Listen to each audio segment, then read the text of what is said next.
So if you are a senior executive at a mining organization and you feel that you are losing experienced people before you can replace them, let me briefly explain to you how AI can help solve those challenges.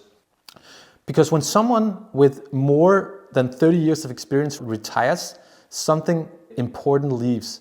It's not that the job that they had or the person that they were, but the pattern recognition that they had and the judgment that was embedded into this individual. So from an AI point of view, it's not just about automation, it's actually about supporting judgment. But even here, two questions arise.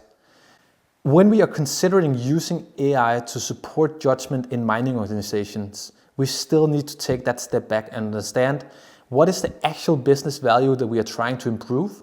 Would it affect downtime, safety, cost, throughput, availability?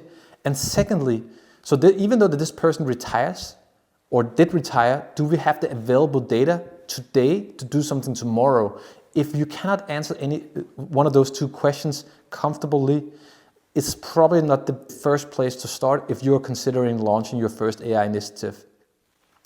And if you are considering launching your first AI initiative, we have a full white paper in the link below, and we also have our method on how we understand what has business value and what can be done from a technical perspective already tomorrow.